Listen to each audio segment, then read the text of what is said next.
Hi everybody, my name is Tarryn Van Wyk. I'm an educational psychologist with the Dyslexia Association of Ireland, and I'm joined today with my lovely colleague, Jenny. Hi guys, my name is Jenny Byrne. I'm the Information Officer here at the Dyslexia Association. I'm here 10 years now. If anybody has ever rang or emailed or had come in for an assessment, I'm probably the person they dealt with. Absolutely, and we're here today to give you a video on the next steps after you've had an assessment. Yeah. So what we have for you today is 5 steps to really help a little bit with that overwhelming feeling of you've had an assessment, your child has dyslexia. Next? What next? So let's start off with step number 1, which is talk to your child. It's very important to acknowledge what's happening. They go for an assessment. Some kids don't know why they've gone, or if they're very young, they don't understand the aspect of it. So definitely always, when you get home or on the day of the assessment, don't wait for the report. Chat to them about it and let them know what's happening. Yeah, and you can do that in a really age-appropriate way. There's so many resources out there to help you do this. There's videos, there's books. Yeah, I have a couple of books here actually. So there's these one books. This is called Tom's Special Talent, and we have some available in the office, and you can get it on Amazon as well. This is Dyslexic Brains Learn Differently. So they're 2 great books for talking to younger, like primary school kids. And then I also have 2 kind of older books. So this one, Dyslexia is My Superpower, is really good for like preteen, teen, 11 to 15. And then an illustrated guide to dyslexia is really for everyone. It just gives you that information around dyslexia. And it's a really nice book because when you open the front page, there's a mirror and it's like, this is you're dyslexic. So it's nice to acknowledge that. That's great.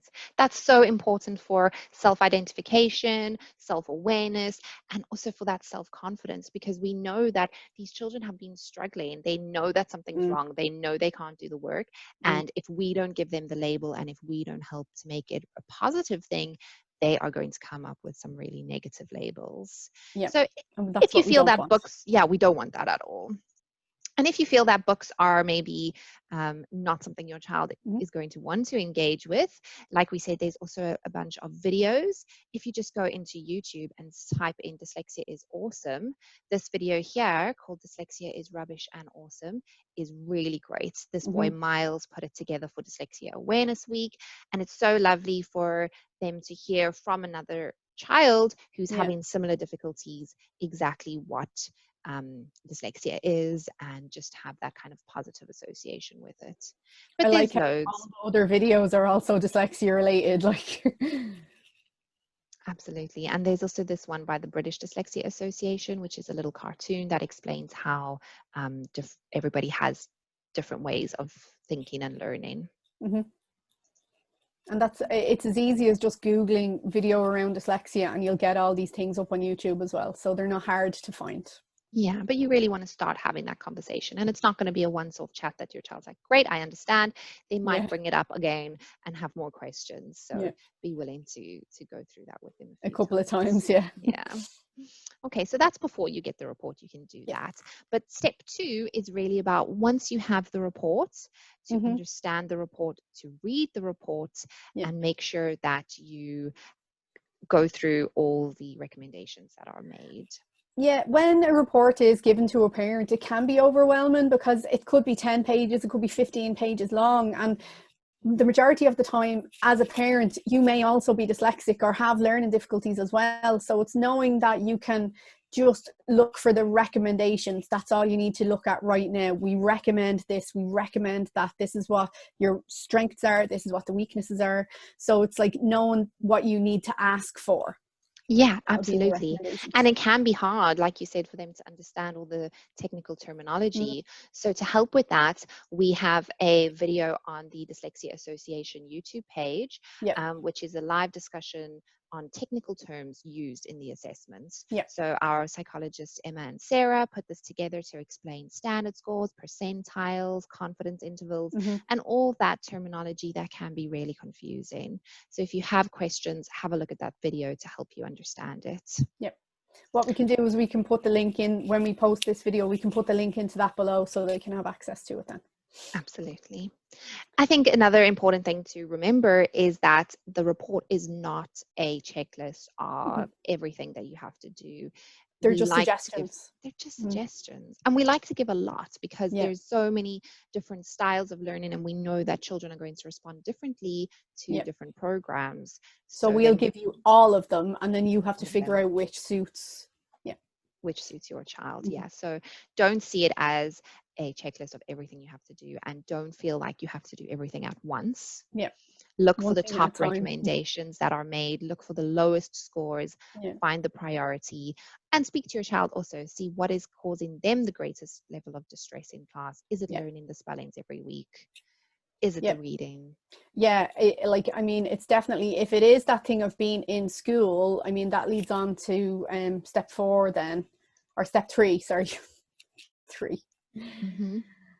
How to approach your school and make sure that they're doing the best for your child given the report. So once you get your report and you make a meeting or a phone call or you email over the report to the school, you're touching base with the learning support teacher. They're now called an SEN, special educational needs teacher.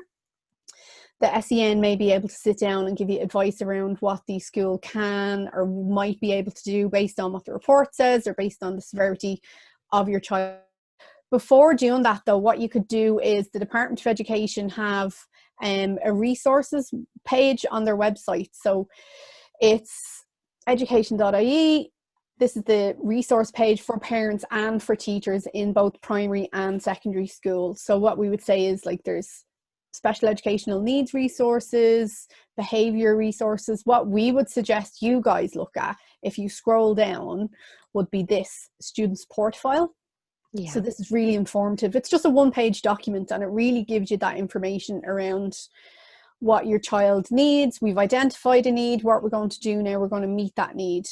And it's really great to try and get that in writing, because we know that, schools are not obliged to give the support. It really depends on the level of need in the school and the resources that they have available.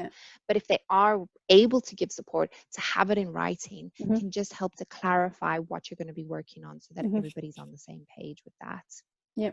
Another thing that definitely has to be done in writing is when you're applying for Irish exemption. So this is the application form for primary school Irish exemption. I've just done primary, it's available for secondary as well, but it shows a parent how to make the application. So student's name and then the reason behind the assessment. A parent has to fill all of this out and then sign it and send it into the school. The principal will then say yes or no and give the reasons behind the yes or the no. We know, and it's great to have that paper trail, because if there's any reason that the principal doesn't want to grant the exemption, you can at least have that in writing and then follow up on that. You can make an appeal. They give you that option. And we know now that as of this year, you no longer need the diagnosis, but it still gives you that help and that support and that knowledge behind this is the reason why they need the Irish exemption. It gives you the scores, because they do have to meet certain criteria. So the report is that supporting documentation to show that they have significant difficulties. So when we, talk about support, and there is a lot that can be done in school, but there's also a lot that you can do at home. So step 4 is then to decide on what you're going to do to support your child at home. Outside this might be nothing. You might decide they're getting enough support at school. I'm not going to take the pressure. You don't want to overload them. Or you might decide we're going to read every night and do the paired reading, which was recommended. Or you may decide that we want to do a lot of support because we feel that they're not getting that in school. And then you have a few options available. So outside of school like that, if say your school can't do anything or there's no resource available, we have lists of individual tutors and we also have lists of workshops. So get in touch with us, let us know where you're based, and I can tell you where the closest workshop is to you, or give you a list of some who can come to your home, or at the minute do it via Zoom as well. So that's an option as well. And that just helps to take a little bit of pressure off the parents to try and be mommy and daddy and teacher. We've all had that experience now during lockdown, and I think we realized it's hard. So ask for help, get that support. Definitely. And again, even if you're just, having the services of a private tutor, try and talk to them about what they're going to do and have some sort of plan and some sort of priority that everybody's working towards. That kind of leads on to step 5 then. So what you as a parent can do, like that outside of school, you're advocating outside of school with a tutor or a workshop, but you have to become more informed around dyslexia. You know, as a parent, this is new diagnosis, you don't know what to do. We offer classes and we offer online training for it as parents. So this is one of the courses that we offer. Yeah, the parents course is a great resource that's available. It lets you connect with other parents who have children with dyslexia. They're going to cover what it is, how to support your child, assistive technology, and then building that self-esteem, which is quite important. Yeah. So and yeah, it's on the website, it's on Ticket Taylor. You can, if you just Google it, it'll usually comes up. This was our most recent event, so that's why it says unavailable, because it was this week's event. So yeah, we try and run them every month, Jen. Am I correct? The first week of every month we do it over 2 nights or 3 nights, or we're going to try and do it on the weekend. We try and accommodate all different types of parents, working parents, at-home parents, to give people that option to attend. Yeah.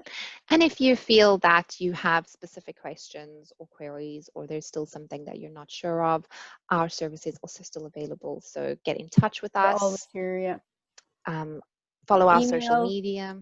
Email me, email any of us, leave a voicemail, message us on Facebook, and we'll get back to you then with any queries you have, individual queries. If you want to talk through the report, if we've done the report, we can give you that feedback. Or if you've had your report done privately or through school, you should have that feedback from your educational psychologist. I don't know what this means on page 7. How do I know they've met the criteria for Irish exemption or for assistive technology? Your psychologist should be able to feed that back to you. And then if not, you can ask us and we can clarify that for you. Yeah, don't be afraid to ask for help and reach out. So let's just have a quick recap then. The 5 steps after you've had an assessment. Number 1, you really need to talk to your child and give them that word and talk about dyslexia and make it a positive thing. Number 2, you're going to want to read the report, understand the report. Number 3, support in school. So how to approach your school to make sure you're applying for Irish exemption or just your normal resource, whether or not they're going to be in a position to offer it. And then if they're not in a position to offer it, number 4 is your at-home support. So workshops. What are you going to do at home, outside of school? Workshops, tutors, stuff, being a parent at home, doing it yourself. These are all your options available.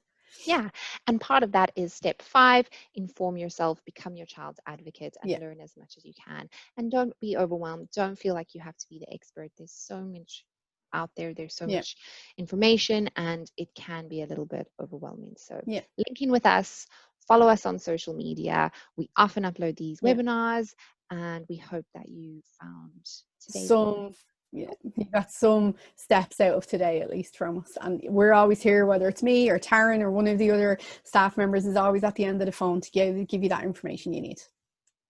You're doing great. And thank you so much, everybody. Thanks so much for coming. Take care. Bye-bye.